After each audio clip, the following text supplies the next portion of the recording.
Remember searching SingleMuslim.com proudly sponsors Single Muslim Live.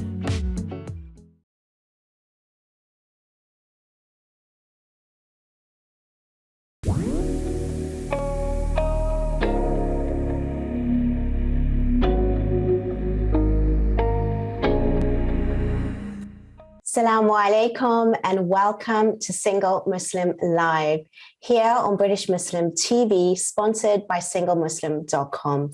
I am Fahima Mohammed, your host for tonight, your relationship and couples coach as well. I want to wish you all a very, very warm welcome, especially here from British Muslim TV, and to all of you who may be streaming globally, as well as across Facebook, Twitter, or live on Sky Channel 752. I want to say thank you so much for all of your support and for your correspondence over the platforms. And we really do take heed as to what exactly your challenges and issues are. And that's why we raise these topics each week, because it's your issues. And if you do want to participate in the discussion tonight and ask any questions or have any comments of yourself, please do so by calling in live to the studio on 01924 231 083. Please ask the bill payer's permission, as standard network rates do apply. You can also message us anonymously on the free WhatsApp service, and that number is 07585 835 150. All the numbers are going to be remaining for the rest of the episode, for the rest of the evening as well. So please do send in your questions, and inshallah, I will be reading them out. Tonight we have with us discussing really another interesting topic. And with me we have Shehzad Hanif. Assalamu alaikum, Shehzad. How are you tonight? Wa alaikum salam wa rahmatullahi wa barakatuh. I'm well, thank you, Fahima. Thank you for the opportunity. It is absolutely amazing to have you today, and what an amazing topic as well. What can Muslim men do to save their marriage? Now, that is a very interesting topic, and I'm really excited to dive into it. But before we do so, could you tell me a little bit about yourself and your work first, please? Yes, absolutely. Thank you. So my name is Shehzad Hanif. I'm the founder and lead coach of Guidance Coaching. And guidance coaching has really been a journey for me. Starting from like 5 years ago, when I was probably at the lowest point of my life, emotionally, spiritually. I'd got sacked from my job. The finances weren't very good. I was relying on help from family and friends, and my confidence was just absolutely in tatters. And I think probably the biggest issue was my marriage, which I was just going through the motions, to be honest. It was just basically for my kids, that I was still in the marriage, and it just, everything just kind of got on top of me. I think getting sacked from my job was probably the wake up call that I needed. I've been on a journey ever since, and I just happened to really, to be honest, stumble upon coaching. And it's been a real blessing for me in the sense that, I've been able to learn some strategies and some tools which I can, really help to take my life to another level. And alhamdulillah, I'm really blessed that I'm able to now help people like globally all over the world, and be on platforms like this with amazing presenters such as yourself. So alhamdulillah, it's really a great blessing. Thank you so much. No, thank you for sharing that with us. It's really amazing to hear your story, as well as, the fact that you've actually turned it around. And that's what we like to hear on this platform, is the fact that people are having real challenges and experiences themselves and how they've turned it around. So you're here with not just experience, but also from your own studies and learning, and the fact that you actually can use this to help others. And this is what it's about. So please do take advantage to call in tonight. Whoever is listening and watching, that would be an absolute amazing to hear your stories, as well as Shehzad has actually shared with us his story. So you mentioned that you actually had some issues with regards to your own relationship. Do you think that is something that Muslim men recognize, as in that's something that they need to actually make an attempt to resolve alongside their partner? Because we do find there's a lot of Muslim women out there that may come to ask for help. They might even talk about it. But with men in general, it might be a little bit more difficult. They're not necessarily, not all, I am generalizing here, but a lot of men do find it very difficult to firstly talk about their personal problems, especially when it comes to relationships, or even ask for help. So how is it that you find that you put yourself in a position to get yourself help, as well as now help other, especially Muslim men? Yeah, it's a great question. Thank you. You're absolutely right. It's difficult for men to open up, and I experienced that. You know, I was reluctant to discuss my personal problems with anyone else. I think it's just the way that we are neurologically wired as men. It's the way Allah created us. And I, really got to a point where I had to put my hand up and admit that things, were just, I just needed help. Honestly, things were getting out of control. And, I went through years of just brushing things under the carpet, specifically in my marriage, but also other areas of my life, just general lack of motivation and not, being the best version of myself, not being able to look at myself in the mirror. Although I was never suicidal or depressed, alhamdulillah, I think that my faith, my relationship with my creator ensured that I never reached a level where it was really difficult to function on a daily basis. But it was just like every area of my life, it was just really, I was lacking. And men do have a problem opening up. And I still remember now, like, contacting therapists, and I just kept finding that there weren't men out there who could help me with my problems, specifically Muslim therapists, Muslim coaches. I'm talking about 5-6 years ago. There was nowhere near as many as what there are now. And even now, there's not that many Muslim relationship coaches or Muslim marriage coaches, that not that I've come across. So I feel like I'm kind of, in a sort of a niche here. There's not really much else, anyone else really offering this type of service for Muslim men specifically. So it's I totally agree. Muslim men definitely need help and find it hard to open up. And I was no different.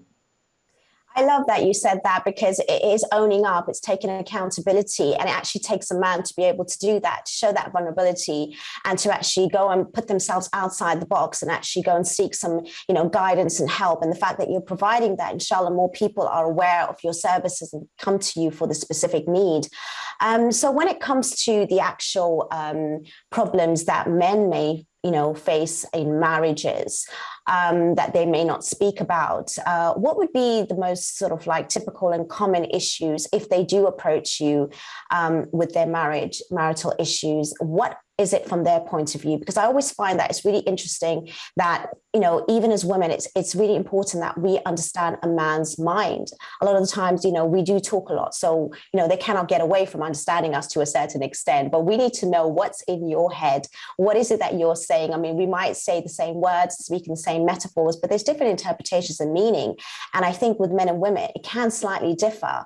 And I think it's really important that we do understand that there is a different way in which the brain of a mind, a male mind works, and the logic and the emotion is slightly varied. So what are the typical problems that you will find Muslim men that have in their marriages, firstly?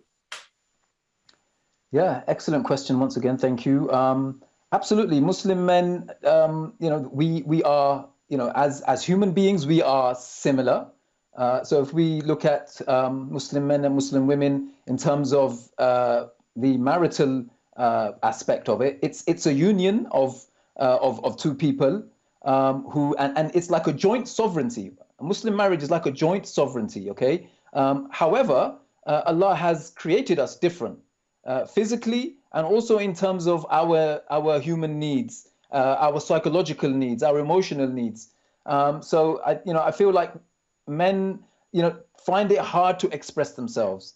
Men sometimes find it very difficult to read between the lines. Okay, and I think probably worth just giving a little bit of a kind of a heads up here to our brothers. Some of the things I'm going to mention today, you might not kind of be too happy to hear, but I think it's I think it's only fair and it's only right that me being a man, kind of break it to the brothers, inshallah, in a nice, hopefully gentle way, that we've got some issues, guys. We need to work on in, it's ourselves, in terms of how we understand things and how we understand more specifically relationships and marriages. And there's some things which we're just not wired to do. But inshallah, with practice and with understanding ourselves from a psychological perspective, we can definitely improve.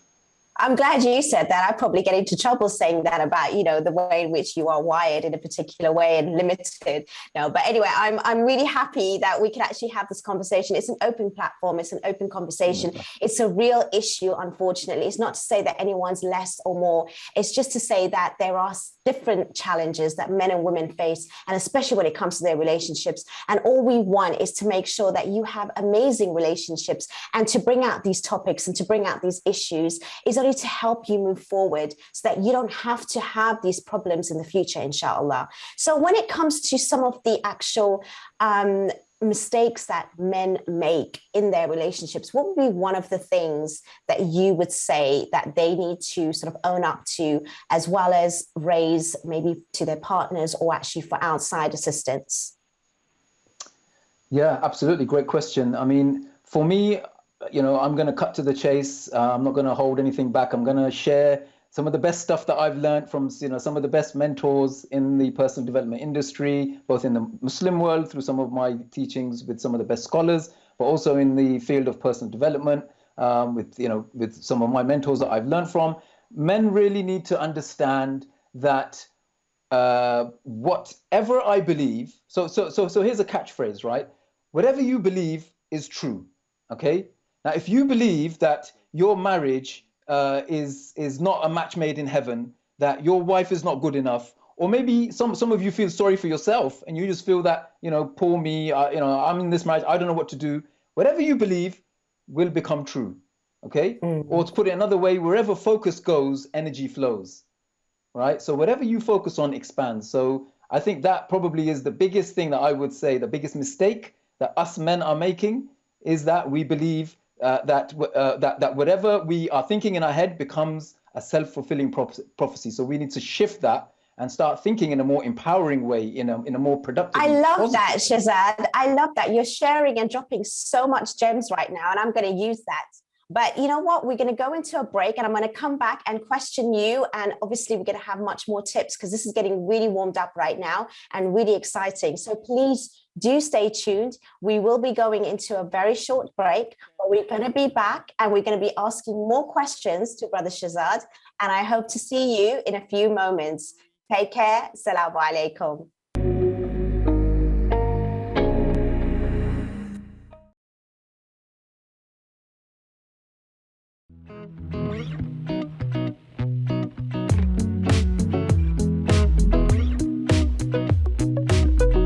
With 3 million members searching, SingleMuslim.com proudly sponsors Single Muslim Live.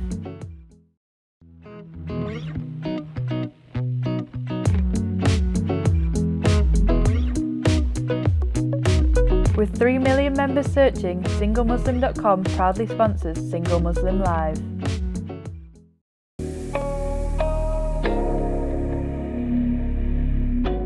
Assalamu alaikum and welcome back to Single Muslim Live here on British Muslim TV, sponsored by SingleMuslim.com. We're having an amazing conversation and we really got warmed up before the break. And now we're going to continue with the common mistakes that men make in their relationships. So please, Shehzad, without further ado, please continue, as this was really getting exciting. So I'm really interested in hearing what more you have to say.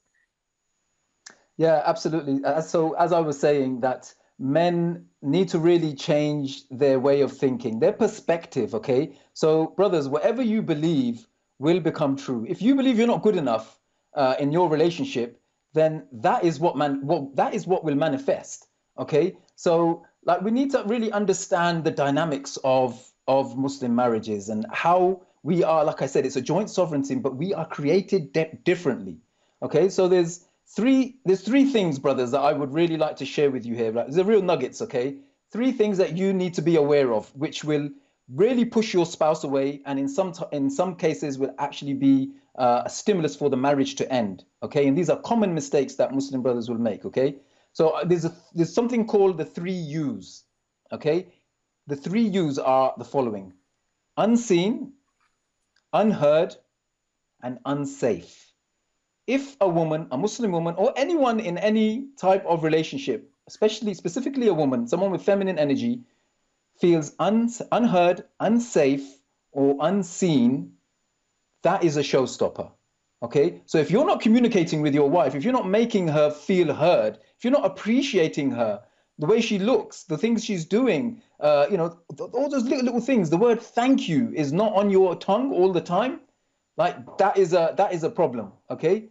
If she's not feeling seen, okay, like, it's almost as if she's living a non-existent life. Okay? You need to be able to shower her with compliments, surprise gifts, like, maybe go on Amazon and buy like 20 or 30 nice nighties or something. It's about variety. What's that saying? Variety is the spice of life. Okay?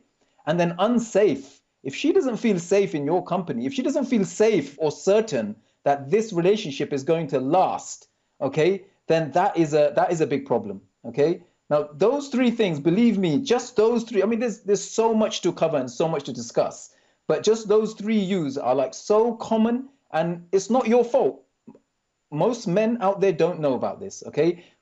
Ideally, it would be nice if we all went on premarital courses, did some kind of counseling, and understand how we are psychologically wired. Okay? I'm going to use this term a lot, like psychologically wiring or neurologically wiring ourselves, because this is like really what we need to learn. We need to understand why Allah made us the way we are and how we function and how we can function together as a team in this joint sovereignty that I mentioned previously. But it's really important to understand, accept the situation. If the marriage is not going well, accept it, but don't make it worse than it is.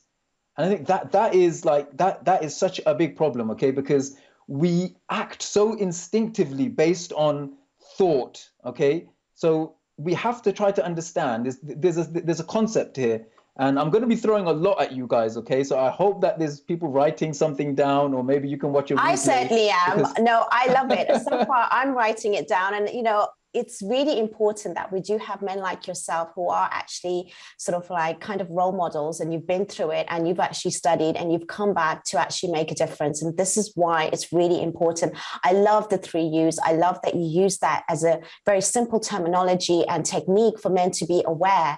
Thing is, Shehzad, when it comes to even men or women, when it comes to them, having this continuous awareness in their relationship, it's very difficult in a long term, or especially after marriage, and you're going through a lot. What would be some of the tips that you could share for someone who has been in a long-term relationship where sometimes the passion dies a little bit, that awareness is not there, and that thought is not there, that self-talk is not about the other person, because you kind of take them for granted over 5, 6 more years. So then that's where we find the problem. I mean, at the beginning, it's very easy to be, dropping all those gifts and, all those lovely words. But then even that, what can be something that can be done to maintain, sustain, and can keep that consistency, even if it's not like robotic, but genuine as well at the same time? Because a lot of people say, okay, we need to have date night. But again, that might jumpstart it. But at the same time, I think we need a little bit more of a technique and an awareness. So what could you share when it comes to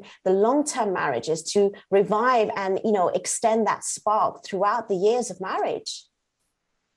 Yeah, mashallah, thank you. It's another great question. And the thing I really respect and admire about Sister Fahima is that she's a coach herself, okay?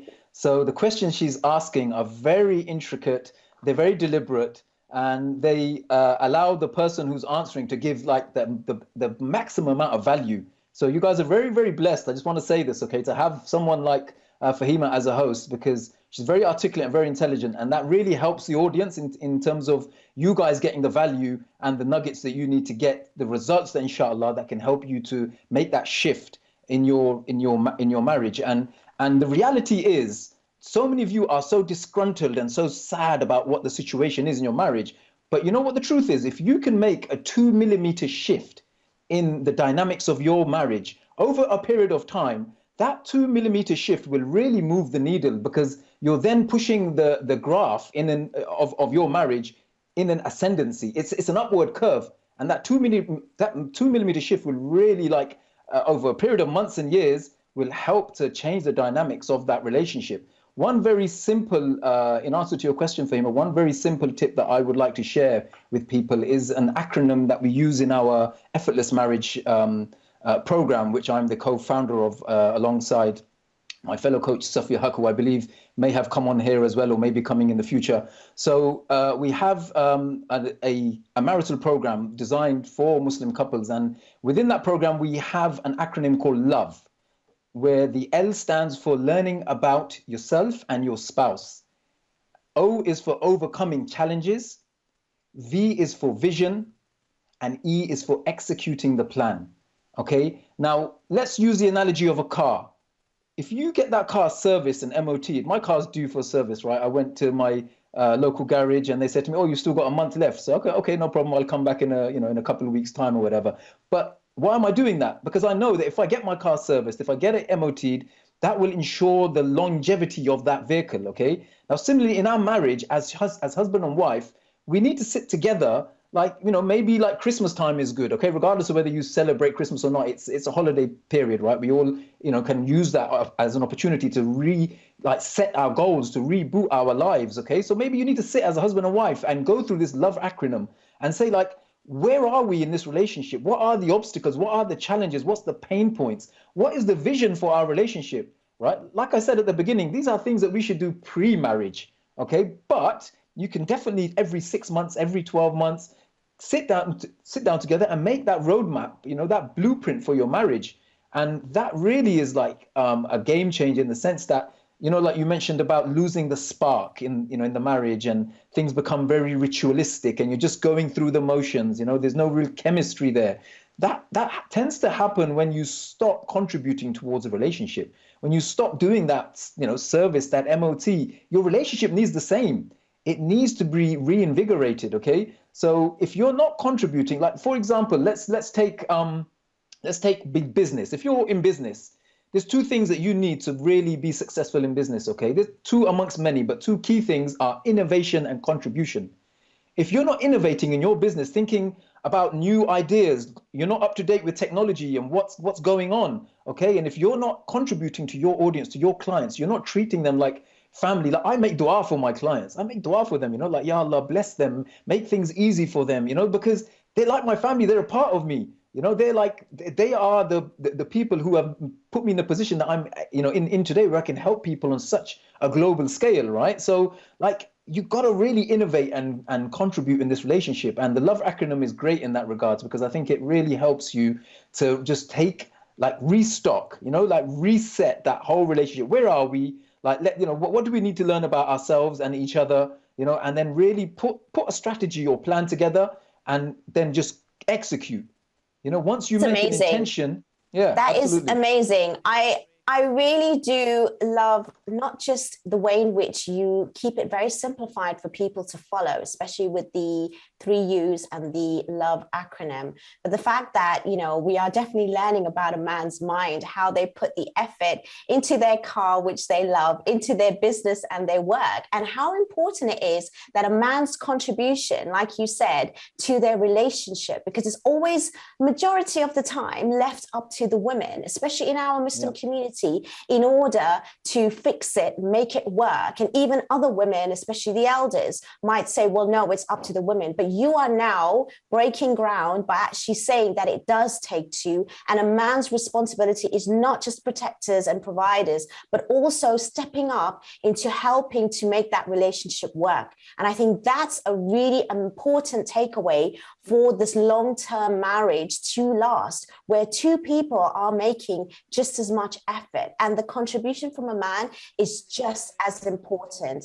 So when it comes to the contribution that men should have, what kind of things can they do in order to contribute other than the awareness, something practical? Now we're going into them, having the awareness, the acknowledgement. What are the practical steps that they can take? Okay, so one practical tip that I would like to share. Actually, let me share some keys. So I'm going to give you 6 keys now, and this is specifically for brothers, but sisters can use this as well. And although we're focusing on the brothers today, believe me, sisters, there's a lot of things that you're not doing right, and there's tips and there's keys for you as well. But maybe Fahima will have to invite me on a second time round to have a separate discussion. Today we're focusing on you, brothers, so there's no getting away for you today, okay? So here's some keys for you to be able to really like turn things around, right? Doesn't matter how bad things are, right? If you implement these, let me give you 6 keys, okay? Number 1 is certainty. Okay, if you make I'll tell you what, I'll read the 6 out now, and then maybe inshallah we'll elaborate on them a little bit more in due course. So number 1 is certainty. Number 2 is significance. Number 3 is variety. Hope you're writing these down. Number 4 is love and contribution. Number 5 is growth. And number 6 is contribution. Okay, so I will come back and repeat. I love the fact that you've just listed that, because you know what? It's going to give people an amazing insight as to what's coming next as we are reaching a break. And that's just perfectly timed. So thank you so much, Shehzad, for that. And inshallah, we hope to see you soon. And we're going to go through that in more depth. So hopefully, inshallah, we'll hear from Brother Shehzad in a few moments. Please stay tuned, stay exactly where you are. And we're going to be continuing this conversation after a short break. Salam.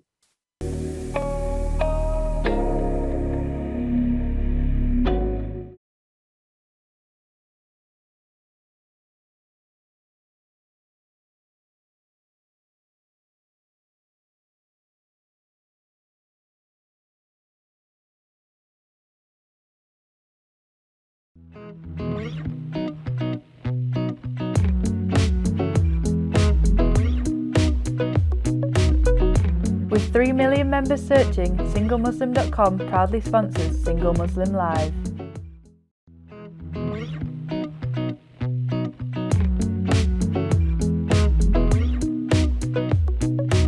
With 3 million members searching, SingleMuslim.com proudly sponsors Single Muslim Live.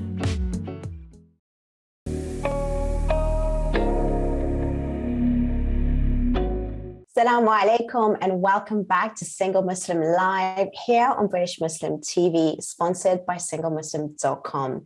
Again, I want to thank you all for tuning in and watching, and I'm having an amazing, interesting conversation with Brother Shehzad tonight, and I hope you're all enjoying it as much as I am. You've given us so much food for thought so far, and before the break, you did mention some important points that we're going to go into much deeper. So please take it away with those 6 points and elaborate for us a little bit further. Yes, thank you, Sister Fahima. So at the moment, we're really focusing on psychological triggers, psychological like biohacks that the brothers can use, inshallah, to revive the fortunes of their relationship. Okay, there's also spiritual triggers, spiritual hacks that you guys can use, inshallah, which we'll try to cover, inshallah, before the end of the show. But as I was saying, so there's 6 human needs, okay, which I listed, which I'll quickly repeat again. So it's number 1 is certainty, number 2 is significance, number 3 is variety or uncertainty, number 4 is love and connection, number 5 is growth, and number 6 is service and contribution. Okay, so these 6 points, we're using this for marriages, and we're using it for brothers specifically because that's what the title of this discourse is on. However, this can be used in every area of your life. You can use these 6 human needs with your children. You can use them with your boss at work. You can use them on yourself. Like if you're feeling depressed and sad, you can look at these 6 keys and try to implement them on yourself even, okay? You can use them in your deen, in terms of your relationship with your creator or whatever your belief system is, okay? So those 6 points, number 1, let's go through them very briefly one by one. So significance, okay? How significant do you make your spouse feel? Does she feel like important?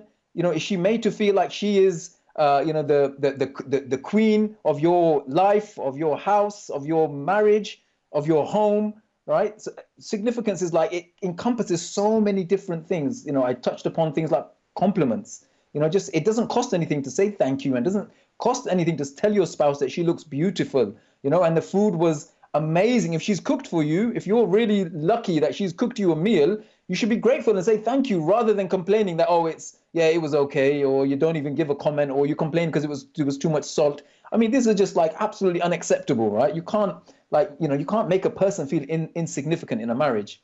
And there's so much more to say, but for the, for just to keep things brief, inshallah, I'll just touch upon, just scratch the surface here. Number two is significance. Sorry, yes, significance. Yeah, number two is significance. No, sorry, that was number one. I mentioned that already. Number two, certainty. How certain are you making your spouse feel? How certain is she that she has got someone for the rest of her life? Her Prince Charming. Like, she doesn't have any concerns, any worries that that her husband doesn't find her attractive, or he isn't committed, or maybe he's not as as committed to the relationship as what he once was. Certainty is absolutely massive for a woman, in terms of, like, it's a fundamental human need. Okay, like, you've got to make her feel like she is the one. She's special.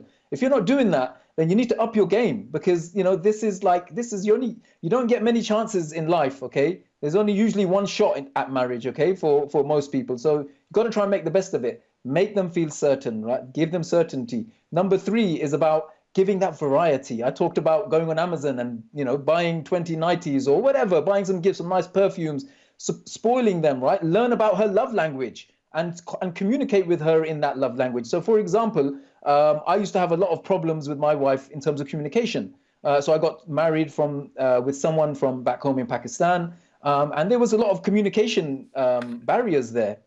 And one of the ways I've managed to overcome, or I can manage it better now. I don't claim to be, like, out of the trenches by any stretch of the imagination, but alhamdulillah, I've got keys now, psychological keys, spiritual keys, which I can use, which can help me which I can leverage to help to really push things in a positive direction. That's really what I want for you guys. This is what I'm spending this time here. That's what Fahima's here. We really want you guys to be able to realize that things aren't as bad as you make it out to be. Okay, so variety is so key. Making your spouse, surprising them. Sometimes take them out somewhere without telling them where you're going. Take them to the beach, take them to a nice restaurant. Everything doesn't have to be planned. Sometimes you can do things unplanned. Buy them something nice, buy her a nice car or something if you can afford it. Like, use your imagination, guys. That sometimes it's just like, you're just like sitting there, like, thinking. You're so imaginative, right? Let's be honest here, right? Brothers are really good at planning their weekends. If we were half as good as planning our marriages as we are with our weekends, mashallah, the sisters would never complain. They wouldn't have any cause for complaint. Spoil your other half. Take her out somewhere. Don't have to always plan things. Don't always have to ask her opinion for everything. Just, stand up and be counted, right? So that's variety. Number four is love and connection. Okay, love and connection, the sense of touch. For some people, their love language might be physical touch. So there's got to be lots of hand holding, lots of hugging. There should be intimacy between husband and wife at least once or twice a week. There's research that really goes a long way to show that marriages that do have intimacy, in terms of intimacy, in terms of from a bedroom perspective, that really helps to maintain the longevity of that marriage. And you can't always necessarily wait for your wife to take the first step. Sometimes the brothers have to say, you can't say, oh no, well, she's not interested. You got to sometimes be, a little bit, you take the initiative, be a little bit imaginative, and you've got to really think outside the box sometimes. It's not necessarily always about a case of, oh, let me just get flowers and chocolates or whatever, and that will make her happy. Not necessarily, okay? It's sometimes just thinking outside the box, being imaginative, love and connection, having that quality time together. Fahima talked about date nights.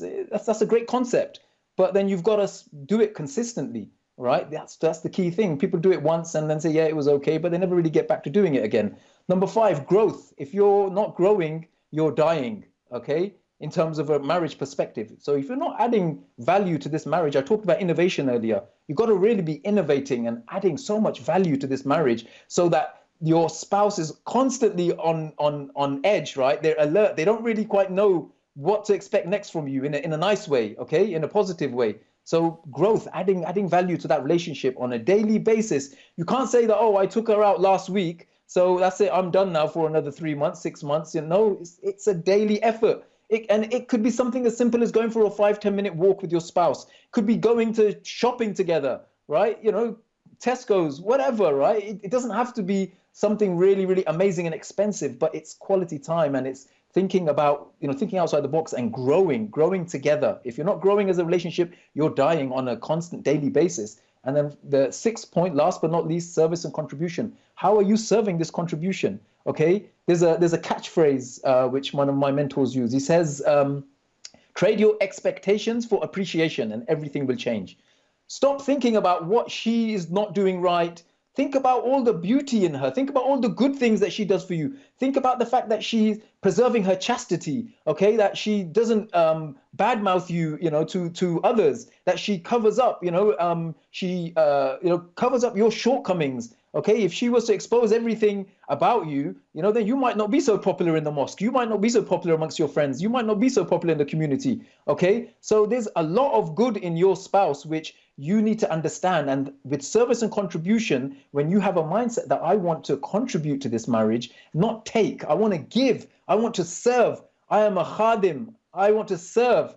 When you have that type of mentality, when you have that type of mindset, then that really can help to change the dynamics of your relationship. I think that even if we stopped here, Fahima, I think that the brothers now, mashallah, have got some real gold. Like in terms of nuggets, they got some gold now that which they can absolutely use agree. I absolutely agree. As you were talking, actually, I was just trying to think back to some of the complaints that we do have from women, especially, and they're probably loving you right now if they're listening to it. And obviously, a lot of the men, they just don't have that awareness, or they don't think that it has to be something consistent when it comes to relationships, and how much involvement and contribution a man makes to that relationship is not one-sided. And that's why we're having this conversation today, because it really does take two smart people who are able and capable that needs to put in the effort.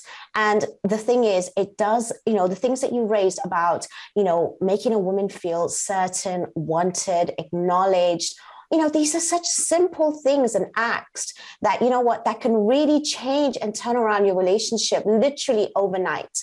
So I'm really, really appreciative of everything that you've said and what you've shared so far. And you're absolutely correct that these simple steps, if they were actually implemented on a daily basis with thought and action, then your behaviors will change, your outcomes will change, and your relationships will really flourish. SubhanAllah, I really love the way in which you've laid this out, and you've set it in such an easy format that nobody can complain that it's out of order, or it's, impossible, or it's definitely not doable. That's what I love. I love the fact how practical it is, and nobody has any excuse to not have any takeaways from this. And you've really shared so much so far. I'm absolutely loving it. There was other points that you wanted to raise, which is more spiritual level. Could you maybe elaborate a little bit on that, please, Shehzad? Yeah, absolutely. Absolutely. Thank you. So, by the way, these 6 human needs, right? Sisters, you can use this as well. Okay. It just takes one person to take the initiative, right? And the whole dynamics of the relationship can change. Rather than waiting for the other person to take the initiative, why don't you take the first step? I mean, I've given you guys some keys here, mashallah. I mean, if you were to start implementing like the 3 U's, for example, okay, so sisters, just for your benefit, before we go to the spiritual, I'll just give you the 3 C's, okay, just so that we get a bit of balance here. Don't want brothers thinking that this is one-way traffic. Sisters, there are 3 C's, okay? If you can avoid these 3 C's, inshallah, your husband won't even think about ending this relationship, okay? Number 1, don't criticize him, okay? Don't ask me why, it's just the way Allah made us, okay? Do not criticize. Number 2, do not control, okay? If you try to control a man, he's gonna go into his shell, and it's ultimately gonna be at the detriment of the long-term health of your relationship, okay? And number 3 did I mention controlled, criticize? The third one has slipped my mind now, so if it comes back to me, inshallah, I'll mention it again. Well, that's perfect timing, actually, because we are going into our final break. So it'll give you a chance to relax a little bit, to actually, for all of us to process all this information, because you really have given us so much so far. And inshallah, we will be back after a very, very short break, and we will continue with this conversation. But again, I just want to say thank you so much for everybody that's tuning in and watching, and all your messages that we are getting, and especially on Facebook and on Twitter. We really do appreciate it. And the reason why we have these shows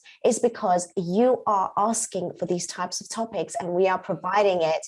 And inshallah, you're getting a lot of benefit from tonight's episode, especially. And I hope to see you in a few moments, where we will discuss more with Brother Shehzad. Assalamu alaikum. Take care.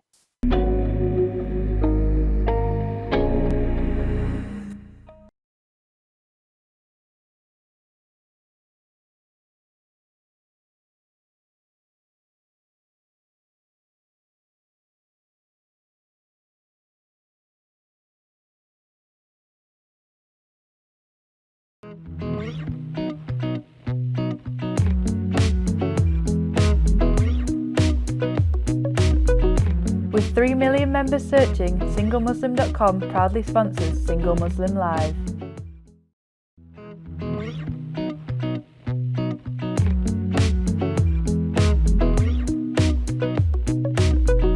With 3 million members searching, SingleMuslim.com proudly sponsors Single Muslim Live.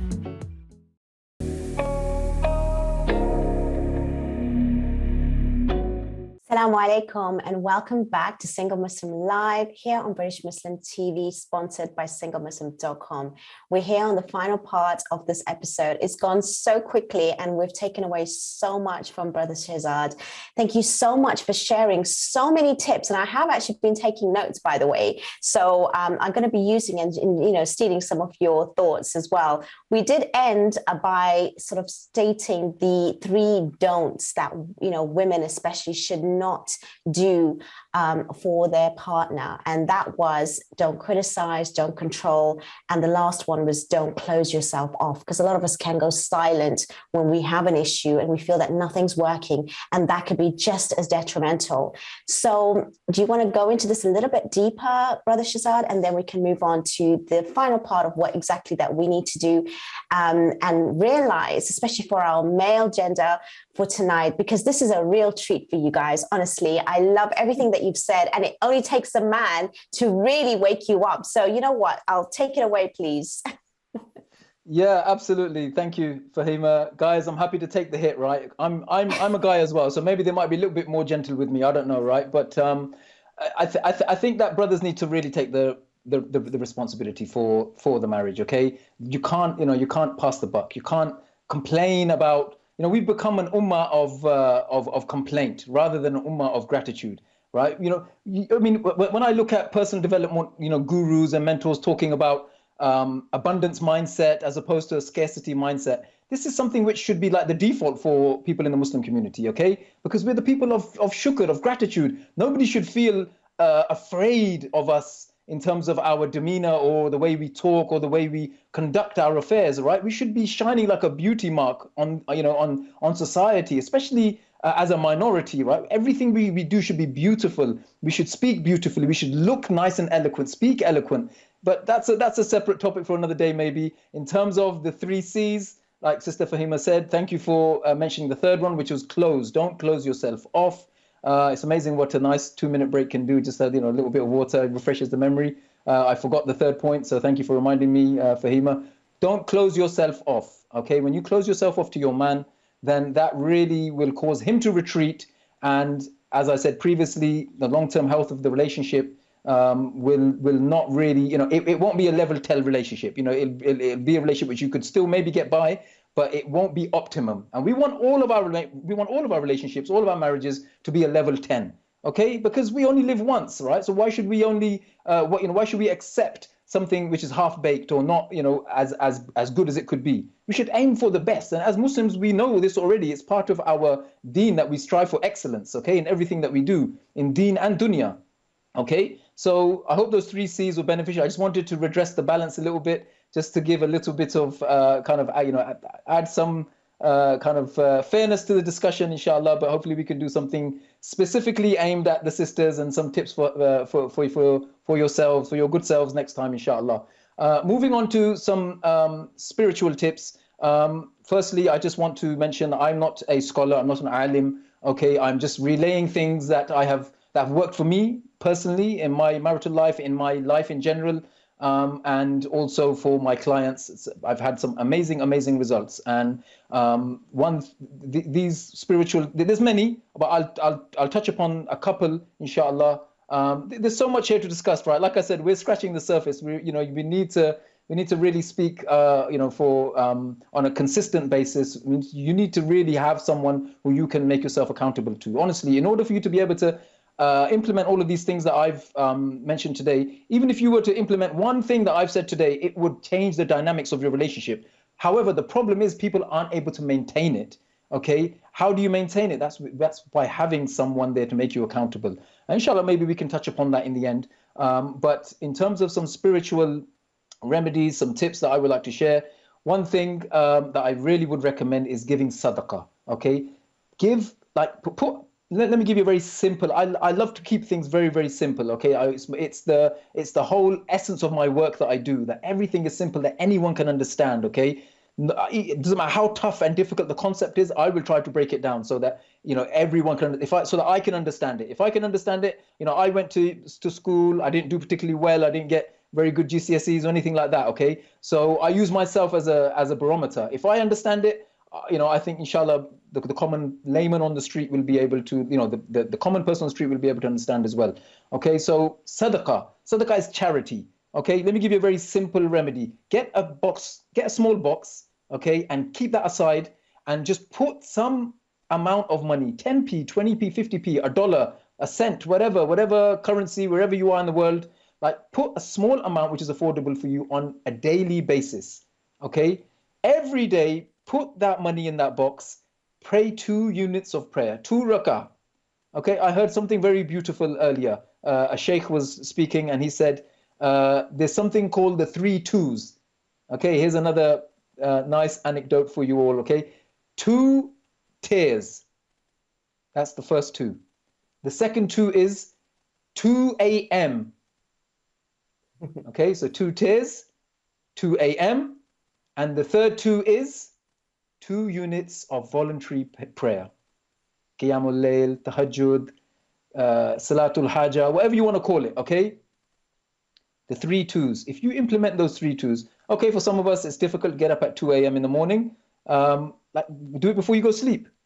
Put that charity in the box. Pray those 2 nafil, those 2 voluntary units of prayer. Raise your hands. And if you can't shed those 2 drops, those 2 tears, then just pretend like you're crying.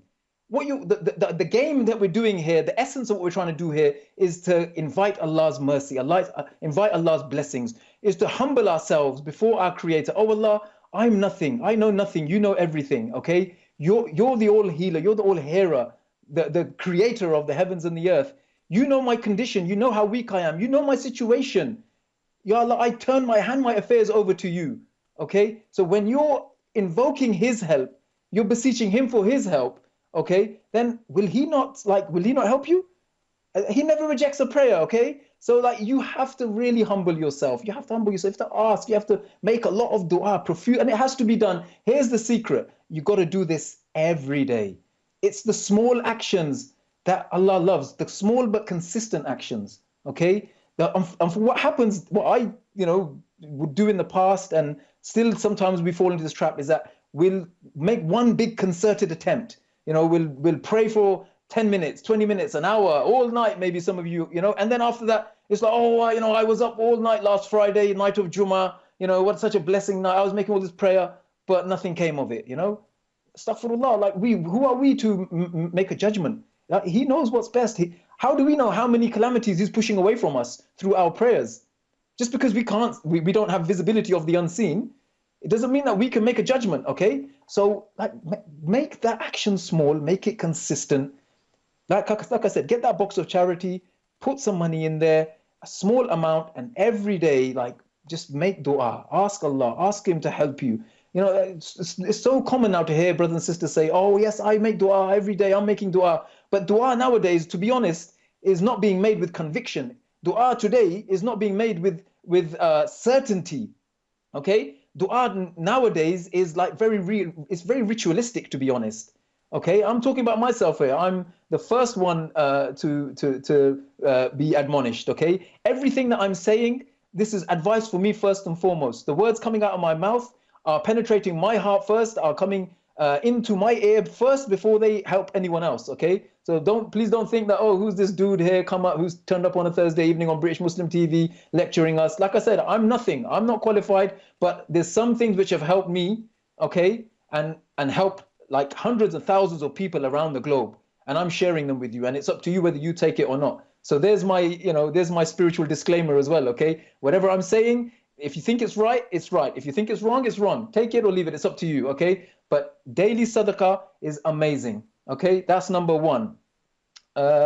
Fahima, do you want me to do you want to jump in? Yeah, no, I resonate with everything you're saying, and the reason why I gave you the time is because I do actually appreciate what you're trying to do, because a lot of the times we do actually just forget that, our marriage is a blessing, but it doesn't become a blessing unless you actually put in the work, put in the effort. And like you said, you need to be consistent.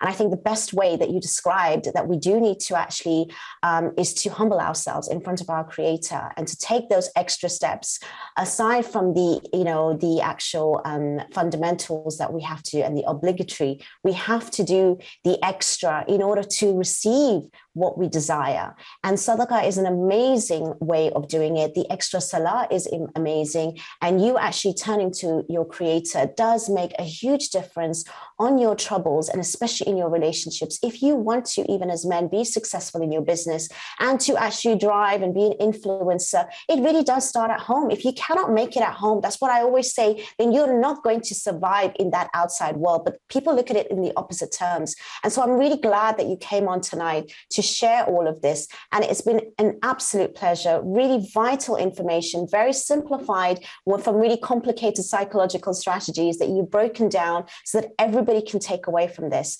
And we are coming towards the end of the show. We do have another 5 minutes left. I do want to give you the opportunity to share your personal details plus some takeaways as well with regards to anyone who is struggling and thinking of maybe their relationship as being a real challenge, a real difficult time. And what would you finally like to share and maybe give some insight? But start off with, how would people also try to reach you as well? Yeah, thank you for that, Fahima. And I think it's really, really important that people understand that we've got to be easy on ourselves. We've got to be less harsh on ourselves. Whether it's brothers, obviously we're talking about brothers today, but just just calm down, go easy on yourself. We beat ourselves up so much. I remember there was a time, and I'm not ashamed to share this. I love to. Well, we only have a few minutes, Brother Shehzad, so I would love to maybe end with your actual details quickly. How do they get hold of you? I think the easiest way for you to get hold of us is if you either send an email to info@guidancecoaching.net. You can go to my website, guidancecoaching.net, or you can check the Effortless Marriage Breakthrough Experience, which is a program that I've co-founded. Really amazing. And thank you so much for everyone that has participated tonight. And as well as, Brother Shehzad, it's been an absolute pleasure. Thank you so much for everyone that's been watching. Again, we have had an amazing topic tonight with a very, very good subject. And inshallah, we hope to see you next week with another topic and guest. Thank you so much. Assalamu alaikum.